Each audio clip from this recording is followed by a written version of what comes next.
welcome everyone. My name is Taya, and I'm here representing A Growing Culture, which is a nonprofit organization dedicated to supporting grassroots food sovereignty movements around the world. And I'm honored to be in conversation today with Jo Jandai and Chris Newman to talk about democratizing food sovereignty. Over the past year, the injustices that are woven into our food system have become much more apparent. We're seeing, intense consolidation of corporate control in agriculture, rapid industrialization and environmental decline, and huge disparities in, access to land and resources. And what's become clear this year more than ever is that power is at the center of so many of these food system issues. And as a result, the path forward to building a better food system really must put power at the center of the solution-making process. And that's why I'm so excited to introduce Jo and Chris, who are two people who are doing just that. Although they're farming in very different contexts, they've both created agricultural models that are directly addressing these questions of power and decentralizing control in the food system. So Jo is the founder of the Pun Pun Center for Self-Reliance in Northern Thailand, as well as Thamturakit, which is a social enterprise that creates an entirely separate market for farmers and consumers in Thailand, all the way from helping farmers transition to a more self-sustaining method of growing food, to having their own facilities for milling and processing crops, to creating their own farmers markets to allow farmers to access fair prices and give consumers access to organic food. And Chris created Sylvanaqua Farms, which is a vertically integrated employee-owned cooperative of farms, nurseries, mills, processors, retail outlets, and wholesale distributors in the northern neck of Virginia. And they're creating a diversified food system that operates in parallel to the conventional system in the region, providing a broad market alternative that restores at least as much land as conventional agriculture degrades, and ultimately creates that political pressure that's necessary to redefine regenerative agriculture as conventional. So I want to thank you both so much for joining us today.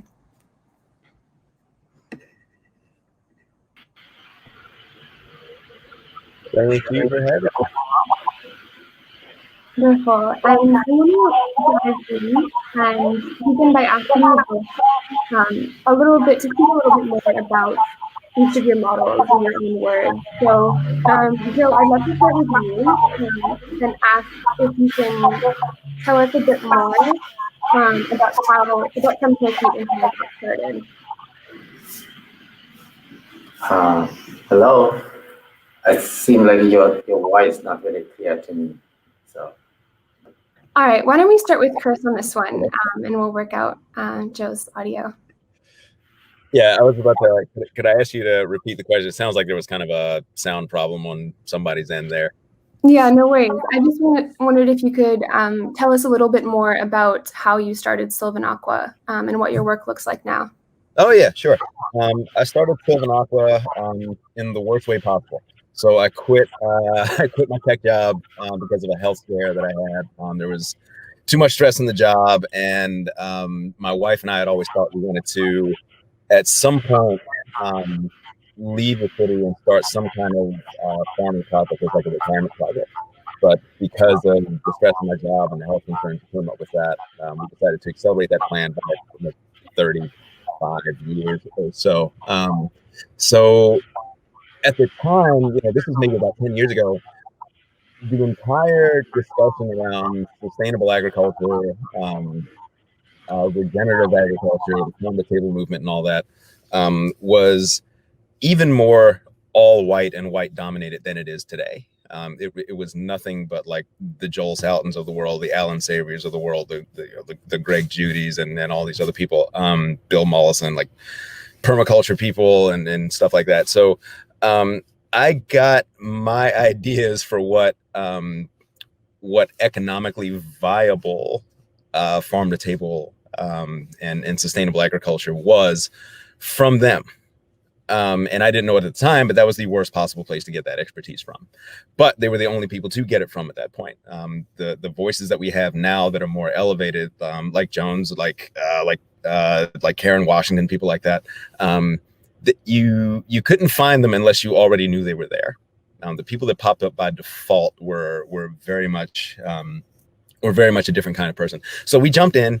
And it took maybe about 3 years or so to realize that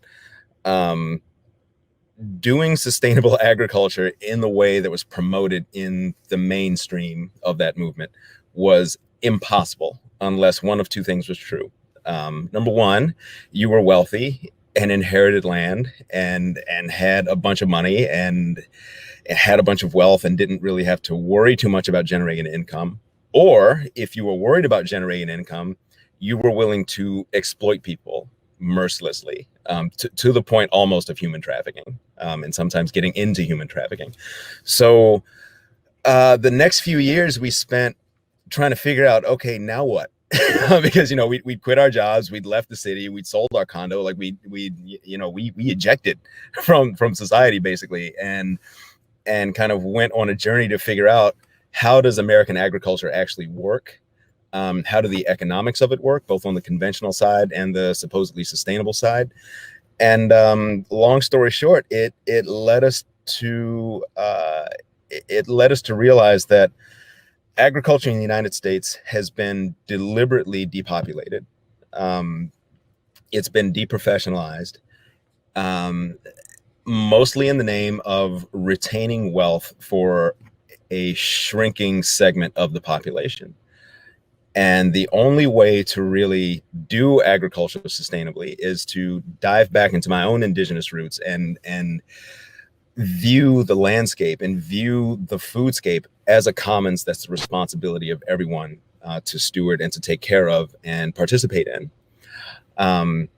So that's like a nice theoretical basis, but then from there it's like, okay, how do you square that with actually needing to make a living and provide jobs for people and reprofessionalize agriculture and have things work on the ground? And that's where people like Joan and people from even like Zingerman's and reaching back into the past for like Fannie Lou Hamer's Freedom Farm Collective, putting together all these ideas for people who have put together these collectives or collectives of collectives that are integrated and participate in the entire food system and not just the farming part. That, you know, learning from these people that are doing that work and from these people that tend to be marginalized and not listened to, and, you know, aren't going to come up like in your Google searches about farm to table and regenerative agriculture and sustainable agriculture.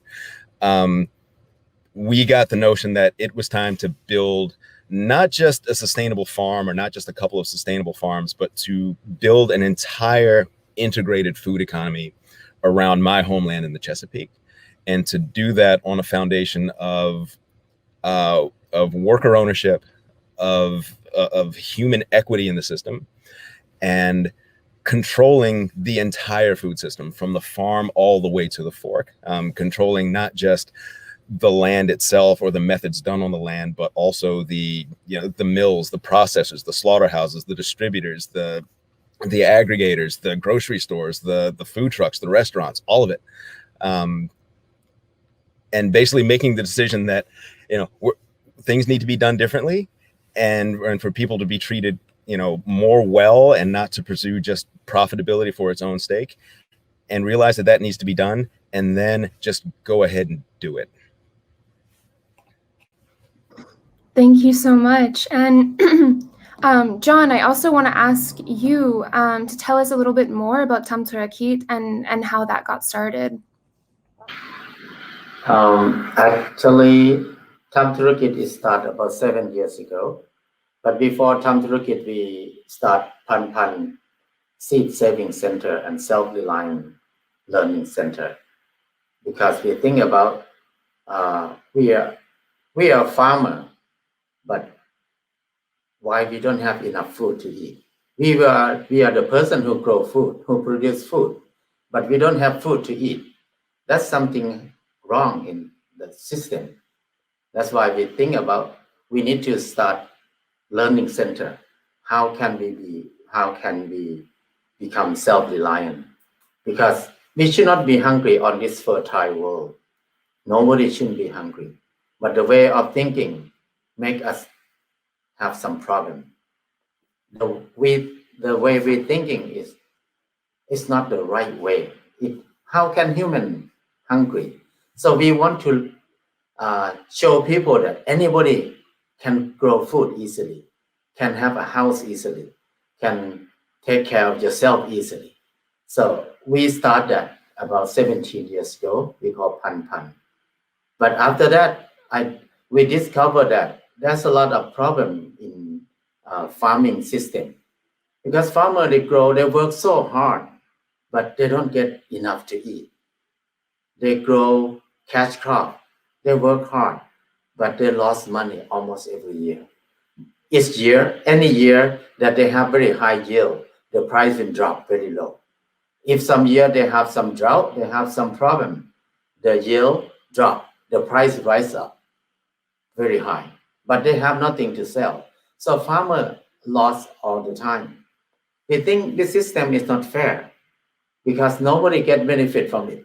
Farmer work hard, but they don't get enough money to take care of their family. And then consumer, they work hard in the city, but they buy very expensive food to eat. So who get benefit from it? This is what we come together and talk about it. And we decide to set up a company we call Thamturakit. Thamturakit is a like fair business. It's to make everybody have benefit of the system, make it fair for everybody. Farmer have to survive. It have to be easy for farmer to make a living. And in the same time, consumer, they work hard. They need to get a good food. They need to have easy access to good food. And in the price that they can buy it. Food is the basic of life. It has to be cheap and easy for everybody. But the system we have now, we did not develop the system for human. We make food very bad quality and so expensive. Why we develop our world in this way for? So we think about, we shouldn't have the system like this anymore. We need to create a new system that serve us more, that help us more. So Thamturakit is, we start with 3 people. We came to talk together, and then we decide to set up a company. The idea of the company is we want as many people as we can to come and buy share with the company. And then everybody who buys share need to get trained from us first to understand the same idea that this company, we did not want to make the highest profit. We need profit, but that profit have to be fair for everybody. Because if it's not fair, it will not last very, very long. So we want to make it last long and make it good, make it fun for everybody. So we did not compete with anybody. We just work for ourselves, for our group. So people came to the training, and after the training, they like it, they bought the share with us. And then from the training, in the training, we train about how to be self-reliant. So we need to have our own food, our own shelter, our own daily needs, and how to do self-healing. That's the main thing we train. Because this basic thing is the root of human's life. But the normal system, they cut our root off. So we have no root. So people study so much in university, and then they have no root. They have more fear. Even they know a lot. They know the moon, the sun, the star. They know everything. But they're full of fear because they don't know how to get food. They don't know how to make their own house. So I think we went too far. We want to come back to the easy and simple way. So we train people to come to make our own basic need first. If you have leftover, you can share. You can donate for the monks or the temple or the mosque or the church or whatever. And leftover, more than that, we can preserve it for security, for emergency time, for the crisis time. And more leftover than that, we can sell. Sell is very last part of the system that we train people. We have to think about ourselves first. We need to have a good health, good food, good life first. If we have more, we can share. If we can have more than that, we can save. If more than that, we can sell. More than that, we can networking and sell. That's the last step to networking. So this is the system that we do in the training. After people understand this, they will come and buy share. And then we need to make sure that everybody invest money with us. They need to understand correctly. We did not invest money for the highest profit. We invest money to create the fair system for everybody. That's the main idea. And now we start to have a market. We have some products in the model trade. Some we have our own market. Now we start to open more restaurants now to expand, to support people more who want to join with us. So Thamturakit is a kind of business. It's different from normal business because we are like the co-op, but it's not co-op. People bought share from us. Even you have a lot of share, but you can vote. You can have only one vote. So it's similar to the co-op, but it's a company. So it's something we're learning, still learning now. Yeah, thank you so much.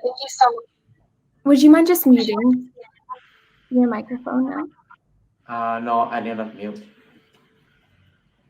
Okay, sorry. Thank you so much. And I just want to move on to Chris now and ask a little bit more about sort of the context that each of your models are operating in. So, Chris, what were you seeing in the U.S. context, especially around, land and sort of the economics of farming, that made you realize that a sort of a more alternative system was necessary? Mm-hmm. So the kind of the strategy that you get out of the U.S. farm to table movement is that big ag, quote unquote, is corporatized. Especially the processing and marketing ends tend to be they're extremely well funded. A lot of them, most of them, are publicly traded. They have a huge amount of money, of capital and marketing expertise and influence, and they're tied up in politics. And it's really a hot mess.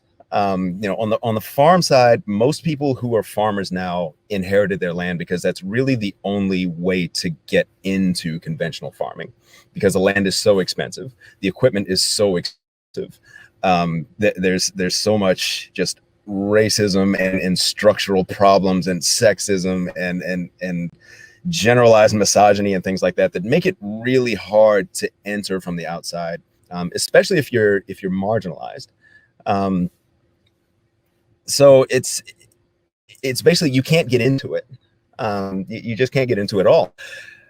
And the problem is that if you're going to participate in sustainable agriculture, the strategy is supposed to be that there's supposed to be lots and lots and lots and lots of small farmers who are supposed to compete in the aggregate with conventional extractive agriculture. So, there's fewer and fewer of these farmers operating on huge acreage.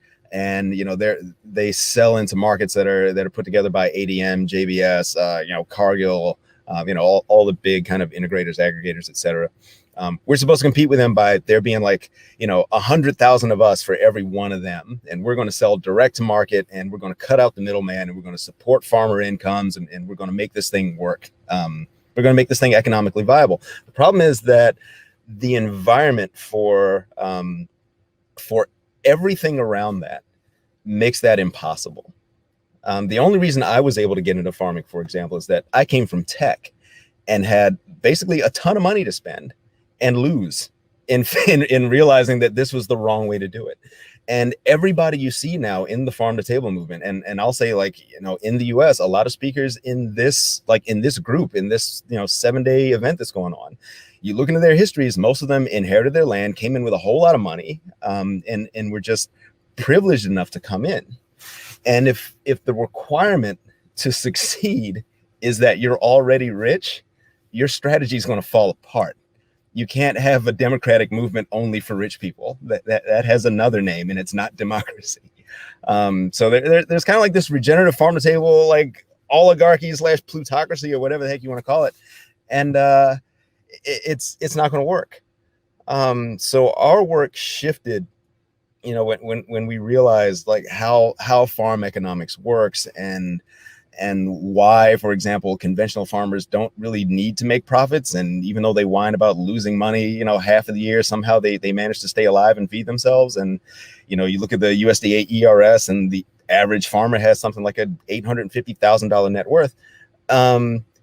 We needed to figure out a model that would compete with this somehow, and we shifted from let's make a really good, sustainable farm that really takes care of the landscape. And we really zoomed out and said, how do we create an environment where our kind of agriculture can thrive?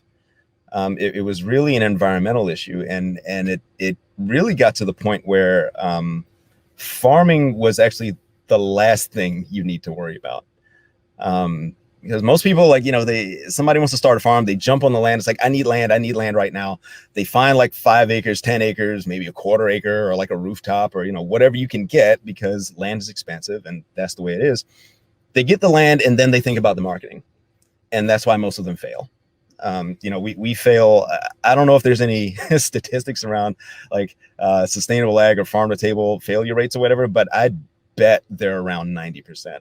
At least. It's insane. Just from my own experience, like the people that I came into the business with, it's like I'm the only one left. I feel like I'm in a war movie, like charging a parapet or something, like people just getting blown up left and right. And I'm just like, why am I still alive? So we can't really have that.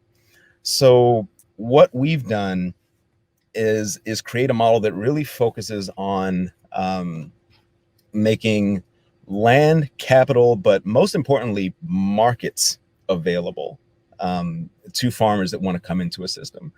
The problem with farming with us is not only that land is expensive and inaccessible and marketing is hard to do, but it's a system where in order to be a successful farmer, you also have to be a successful entrepreneur.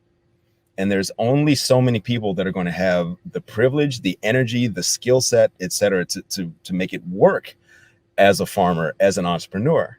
When I went into software, I didn't have to be an entrepreneur. I went to college, I got my degree, and then I went to work for somebody that already had the contracts, that had an office, that had servers, that had computers. Like all I had to do was be like a kick-ass software developer. That's it. Like I didn't have to find contracts or like, kiss anybody's butt to like get our market to work and all that stuff. So, why shouldn't it be the same way for farmers who have that, really complex and professional, frankly, skill set?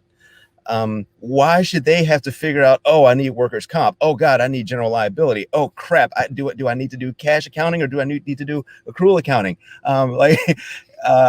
What kind of lease should I be securing? What the amount of like administrative nightmares that hit farmers left and right is what drives a lot of us out of the business. And if you make it through that, then you got to do the marketing part. And that part is hard, especially depending on what part of the country you're in. So we decided our farm was really lucky in that we got the marketing part right. Because I don't know, I just maybe have a talent for it. And we also got smacked around left and right by the like regulatory stuff and the insurance stuff. And I just happened to have enough money in my piggy bank to survive, getting smacked around by that. So I wanted to create a system where the next people that came in didn't have to go through that. And I wasn't just going to create a model that said, look what I did, and now you can too. I wanted to create something that said, we've created the market. We've got the regulatory and G&A infrastructure and the entrepreneurial stuff that gets your business able to run. Come with me. Use our market, use our land. It's yours. Get an equity stake. You don't just have to be an employee. You don't just have to be an employee and, like be an at-will employee and, you can just get fired whenever. You have an ownership of it. If we own land, you own part of the land. If we own the markets, you own part of the markets. Just make it all integrated and equitable and let people do what they're good at and remove all those friction points that are keeping us off the landscape. For us, it really was about centralizing our access to the parts of farming in America that cause us to fail as small farmers and bringing people onto the landscape as frictionless as possible. So there can be more of us, so we can control more acreage, so we can get more people fed, so we can leverage economies of scale, so we can get the price of food down, so we're not just feeding rich people. So yeah, I'll stop there because I don't want to take up all the time because I could. So I'm going to turn that over to Jo. Yeah, thank you so much. And it's really fascinating that you've both created these kind of parallel markets that exist sort of outside of the conventional one. And John, I'd love if you could tell us more about the market that you've created with Thamturakit and how you sell products directly to consumers. Could you tell us a little bit more about how that works? For the market that we do now, we do, the first thing is the first product is rice, because we train farmer to grow rice, to grow food. Rice is the main thing. So when we got rice from them, we mill them, and we try to make organic rice very close to the chemical price. That's the aim. And then we sell online in the main market, and then we sell in the model trade too. And then many people who have a connection with us, they know how to get it, because we have delivery system to their home too. And in the same time, we do the farmer market and in Bangkok, in the main city. So farmer who have more food than they can eat, they can send to the company can sell for them and then send the money back to them. This system, it worked very well so far, but not many years ago, we have problem with the new model trade. They call, like something like 7-Eleven or some big department store. They're spreading all over the country, and it make people go to the convenience store more. So people don't want to come to the farmer market. Now what we're doing now, we do like a food truck or something like that. But we have application in Bangkok. Wherever you are in Bangkok, you can come to our application. You click into our application, and then it will connect you to the team. And then they have an appointment with you. What time the truck will arrive at your house? So you just wait there, and then the truck will go to your house. And after that, go to another house. So this system worked pretty good so far. And then this year, we plan to expand more food truck like this. What we have now is rice, eggs, fruit, vegetable, but we don't have meat and chicken yet, because most of people who join us, they don't want to have a lot of animal. They don't want to kill animal. So it's hard for this part, but we think about it in the future. When we grow more, we will have more products to support people more. So in general, our market now, we just use every direction that we can do it. And the main thing that we use now is online market. It helped a lot, especially in the COVID time. People don't want to go out, don't want to go shopping anywhere. So the online market go very good during this time. Yeah, thank you so much. And well, I know that both of you, pay close attention to sustainability on your respective farms. You're farming in a way that's environmentally sustainable, but that isn't sort of the main focus of what you're doing, of your models. And I want to know why you've both decided to create models that put democratization and power redistribution, really at the center. So, Chris, I'd love to start with you on this one. You started more kind of in regenerative agriculture circles, but obviously Sylvanaqua's focus is sort of extended far beyond that. So can you tell us more about that shift and what went into that?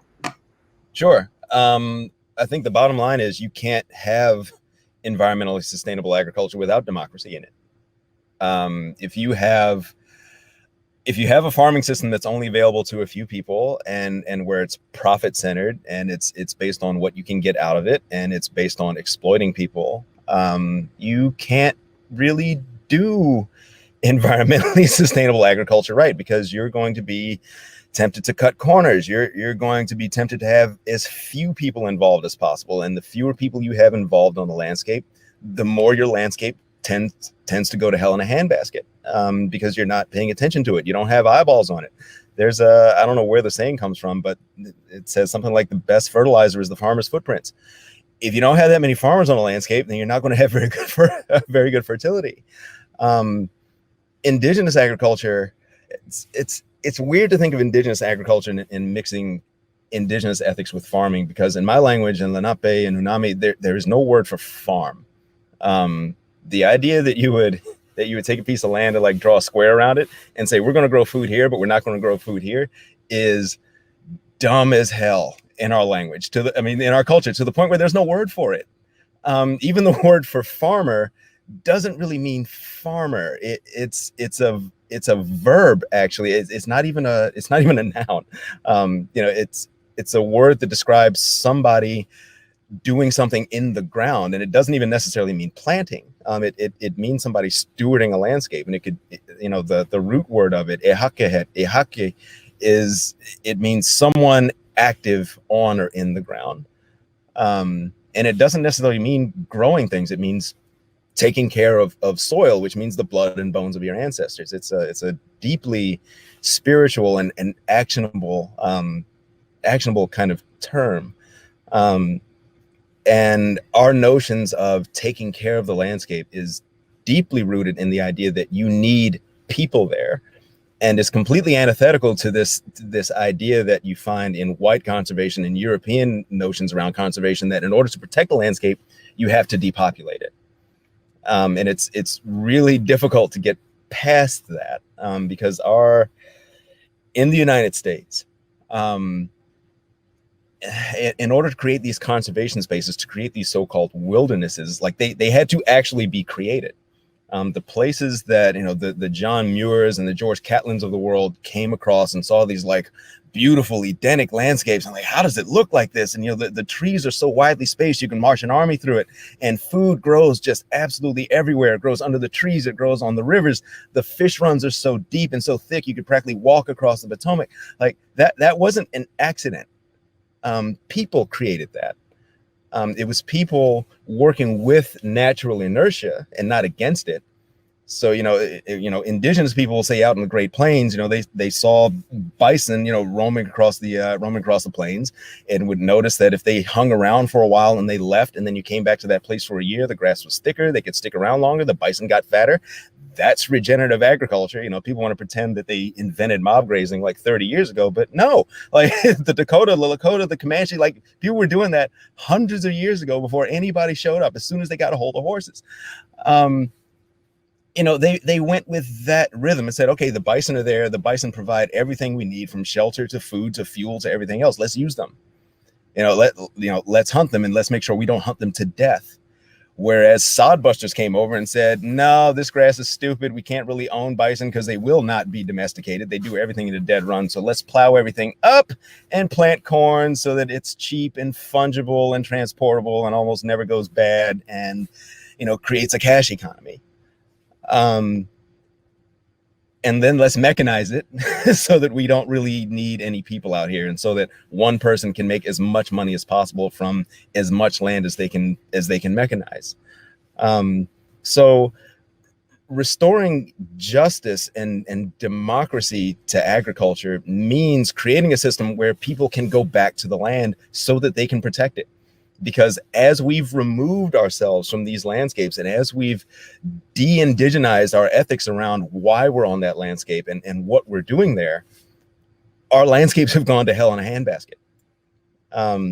So yeah, you can't really put the cart before the horse. You can't talk about environmental sustainability and protecting soil and protecting water and protecting air without first saying, let's get everybody back, and kind of like what Jo does, like, getting in their heads and indoctrinating them and training them when they come in first to say, this is why you're going back. not just to make a profit. You're not just going to maximize your financial returns, but you're going back to restore this place, to restore community, to restore the relationship that people have not only to land, but to every living and non-living thing on this planet. The people and the democracy and the justice aspect is the fact that people can't return to the land because there is no justice, because of wages, because of wealth, because of access, because of America. You have to do the justice part first. Yeah, that's great. That's such a crucial point. And Jo, I want to go back to you about this point of education. And I want to know why you place education so centrally in your model. Everyone, regardless of whether they're a consumer who wants to purchase or a farmer, why does everyone have to undergo that same training? Because we want to connect people to the food. We want to connect people to nature, connect people to each other more. Because we were disconnected for a long time. We don't know anything about our life. We don't know anything. We don't know whatever we eat every day. So training is just the one tool that make people come back to think about food. Is very simple thing. You can get it anywhere. The world full of food, but we are hungry in the middle of food. So I think that's the education problem. So we should not be hungry on this earth. That's the idea of training. We want people to know that everybody can grow food easily. You don't need to be a skillful person. You don't need to learn so much, because if you understand the nature, learn how to be with nature, it's so easy. You spend less than 1 hour per day. You can produce food to feed the whole family, and you can create some income for yourself in tropical area. That's from our experience. That's why we want people to know that we should not worry about food in our life. If we learn, if we know how to grow food, everybody will spend a little bit of time per day to grow food, and then leftover they can sell or they can share. And then when they have no worry about food, they will have less fear. They can do whatever they love easily. If they love to be artists, they can go singing, they can go yelling, they do whatever they want to do without worry about what I'm going to eat today. Because when they come back home, there's a lot of food behind their house. So this is what we want people to know, that we should not be hungry on this earth.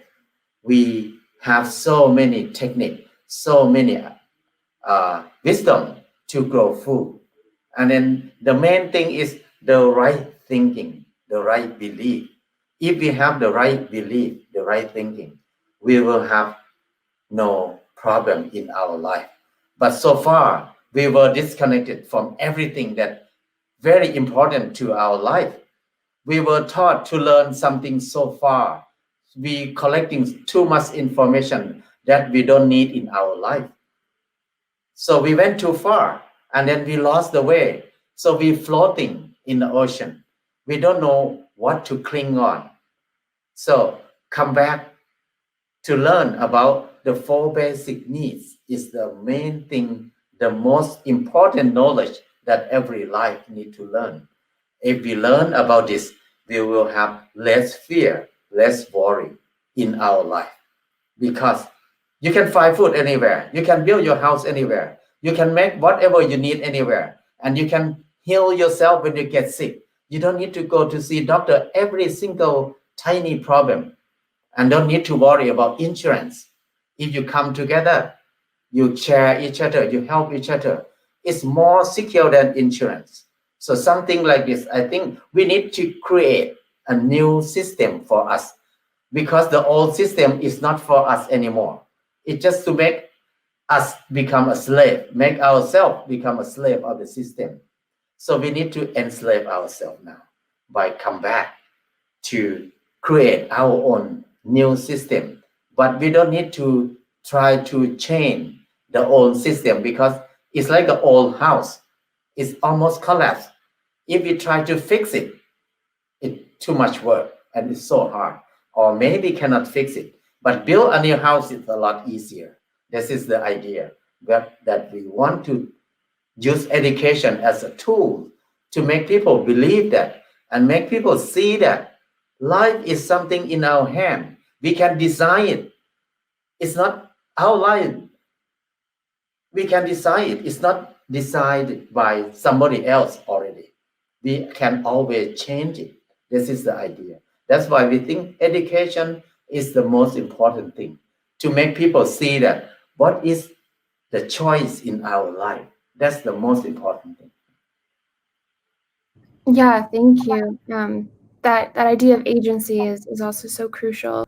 And I could keep talking to you both for hours, but I want to switch to doing some questions from the audience. So I'm going to start with a question for Chris. And the question is, how can we start to change how we ascribe value to land? So moving away from monetary value and individual ownerships.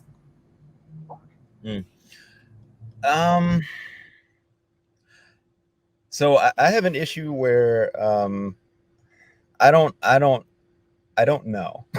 Is kind of the short answer, but I will tell you kind of what of how we're relating to land and what we're doing. So what on our side, we're trying to get away from, with the farmers that come into our system and join our collective, getting away from the idea that I want my own piece. Whether you own it or whether like even in a lease type relationship, like in traditional, like if you look at like the Hmong or kind of any like community garden kind of setup, it's usually a system where you come into this kind of commonly owned or accessible piece of land, and like you get your quarter acre, you get your half acre, and you do what you want on it. The way we manage land is a lot different.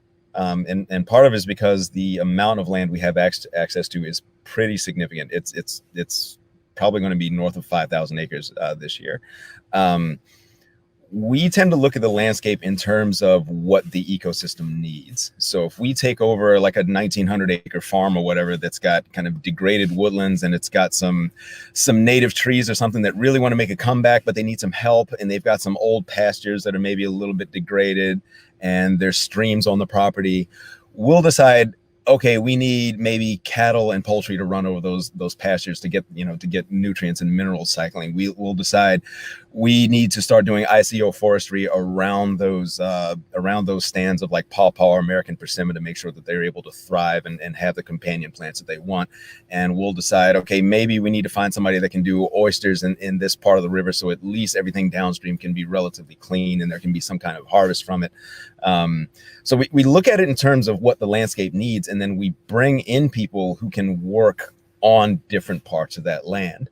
So it's not you get your quarter acres, it's I need you to take care of the grassland so that it keeps sequestering carbon and building soil. I need you to do indigenous agroforestry so that we can get free crops straight out of the trees and get that stuff to the people, because it costs nothing to harvest it. It's like Joan says, like food is cheap and free and everywhere if you do it right. And it's not even that hard to produce it.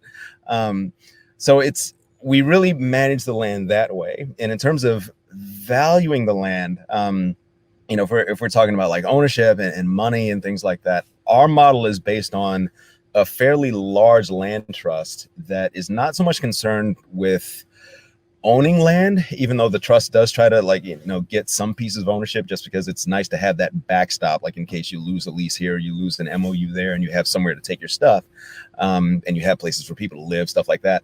But we are much more concerned about having access to a landscape. We don't have to own it. We just want the ability to take care of it. And the good news is that most large landowners here, whether they're private landowners or whether they're public landowners, like, Departments of Natural Resources, National Park Service, etc., a lot of them have so much land, they don't really know what to do with it. You go to the Park Service and they'll be like, dude, could somebody please do something about this? Because we can't manage this much for us, right? California is on fire because of that. The public just can't manage it. Private landowners can't and won't manage it. It's too expensive. They can't make it work. And for a lot of people, having these landscapes is a prestige and wealth item. So there's a nice kind of synergy there where we've got lots of people who want to get access to the land, to protect it, and to build community around it. Like it makes it possible. So yeah, I don't want to take up all the time. So I think that's probably a decent enough answer. Yeah, no, that's great. And I also want to ask a question to John. One of the questions is, how can we discuss and implement food sovereignty and justice in highly urban areas? There's billions of people who now live in megacities, and that number is rising. So I want to know how you engage with, people who are living in cities like in Bangkok, and how you bring them into your model. So for people who live in the city, or people who even live in the country but they don't like farming, the way to do is organize themselves. They can set up a co-op or a company or a group of people and connect with organic farmer. When we connect together, they can send their produce to your hand, your company easily, very cheap price with no middleman. This is the way we try to do here. But if people in the city who love to do farming, the first thing is they can do rooftop gardening or vertical gardening or small area or even microgreen or something like that. They can enjoy with it if they like it. But people have to do what they like. If they don't like, don't try it. It's a kind of suffering. So if don't like to do farming, don't try to do farming. So it's not fun. So it's the best way is try to reconnect with farmer who love to do it. This system, it will help each other a lot. Farmer who do organic farming, who grow with their own indigenous seeds, they want to do it. They love it. They taste good. They want to share with other people. But if nobody buy from them, if nobody eat from them, they have no energy to do it anymore. So if city people help, it will help this farmer to grow in the way that they love it more. So to connect together is the main thing that we can do. Yeah, that's such a wonderful part of the model, that you're able to bring people together through collective education, to bring everyone into the model. And Chris, I'm going to go back to you.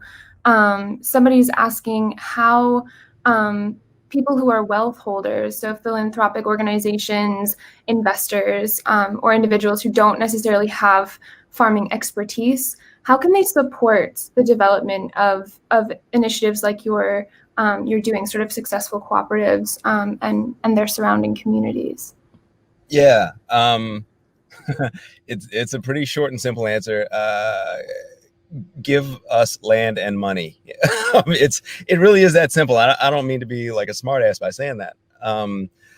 There are people in the ground, on the ground, all over the place who are doing food sovereignty work, and what they are starved of is resources, basic resources, money and land.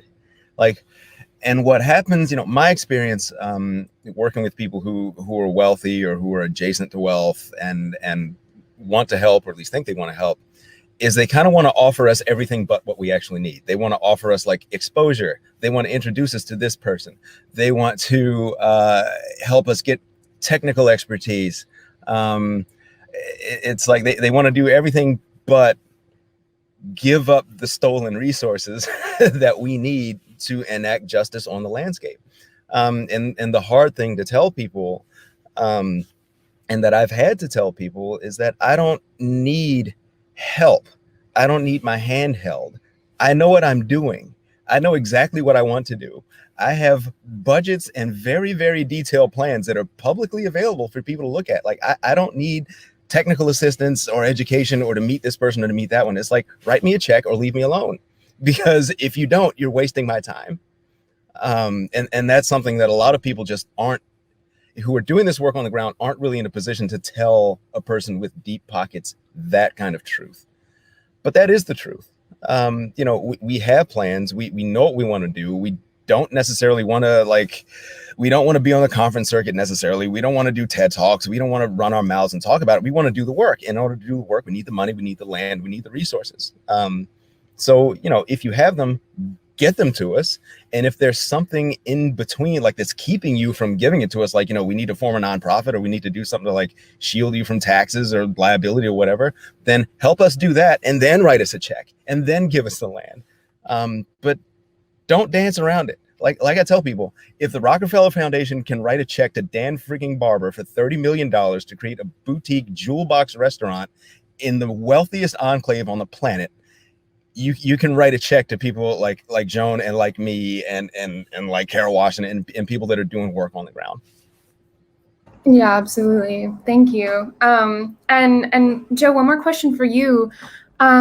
So can you tell us more about who your customers are in terms of demographics, and how you sort of ensure that you're not just supplying to wealthy people, that many people can access, the food that you're selling? Many our customer is from everywhere, because it's all kind of people can come to the farmer market, or the people who live in the city mainly, because we are not big enough to expand the market into rural country. But most of our farmers are in the rural country. So these people, they grow enough for themselves already. So what we sell is leftover from them for the city people. But it's leftover, it doesn't mean it's bad, but it's good because it's organic. Everything is grow with care. So our customer is from everywhere. Even some factory, some company, they have a lot of staff or worker there, and the owner, they love our idea, so they just produce from us to cook food to feed their worker in their company. So it's diverse a lot. Amazing. And we're almost out of time, but I want to sort of ask you both one more question. It's been so illuminating to hear you both speak, to each other on these issues, since you're, from such different places, but you're, both doing, in some ways, similar work. So I'll start with Chris on this one, but what do you think is the role of collaboration and relationships like you and Jo have, and sort of knowledge exchange in this collective fight for food sovereignty? Mm-hmm. So polycultures are almost always better than monocultures. You need people from different backgrounds, different experiences, different socioeconomic backgrounds, different cultural backgrounds, people who speak language differently, who interpret language differently. Diversity always breeds brilliance. And there's a thing that I do, on my farm that at least I try to do on my farm, is when I have an idea about some specific thing, like logistics, or about a better way to grow tree crops or something like that, I'll put it out to everybody, even people who I don't necessarily on my team, even people who I don't necessarily think would know about logistics or know about silviculture or agroforestry or whatever, because you never know what experience or what angle somebody's going to bring to something that you haven't thought of. And so it's incredibly important to have these collaborations, especially with people who are as culturally divergent as say Jo and I are, because it's so important that guys like us talk, because frankly, most of the ideas that I've been able to adapt to kind of untie this knot around how do we do sustainable agriculture that works in this economy, I've taken an awful lot of ideas from my 40-minute conversation with Jo. So much of it came from it. It was an aha moment. And I know there's a lot of people in agricultural spaces, in mainstream agricultural spaces, that'll say the dude is farming outside of Thailand. Like the whole economy is different. You know, their farmers already have land. That, you know, they have the ability to integrate. The cost of living is lower. Blah blah blah. Like there's a lot of people that say, why would you bother? But the best ideas I have ever had have always come out of left field. And as long as we're collaborating, we create the space and the opportunity for that to continue to happen. And it's also why it's so important. You know, when you look at these regenerative, sustainable agricultural conferences that tend to be just full of white people, full of rich white people, full of rich white people with similar politics, the more similar everybody is, the more anemic your problem solving is going to be. Justice is not just about being fair to marginalized people. It's about taking people who are not marginalized and availing themselves of the skills and the expertise and the toughness and the resilience of people who are marginalized, who have spent their entire lives architecting their existence around incumbent opposition. That's what we're facing in food sustainability, is we want to do regenerative agriculture, but everything is against it. The only people, the people who have the best experience fighting that every day as long as they live, are people who are being pushed off to the sides. So we need each other, and collaboration is key to that.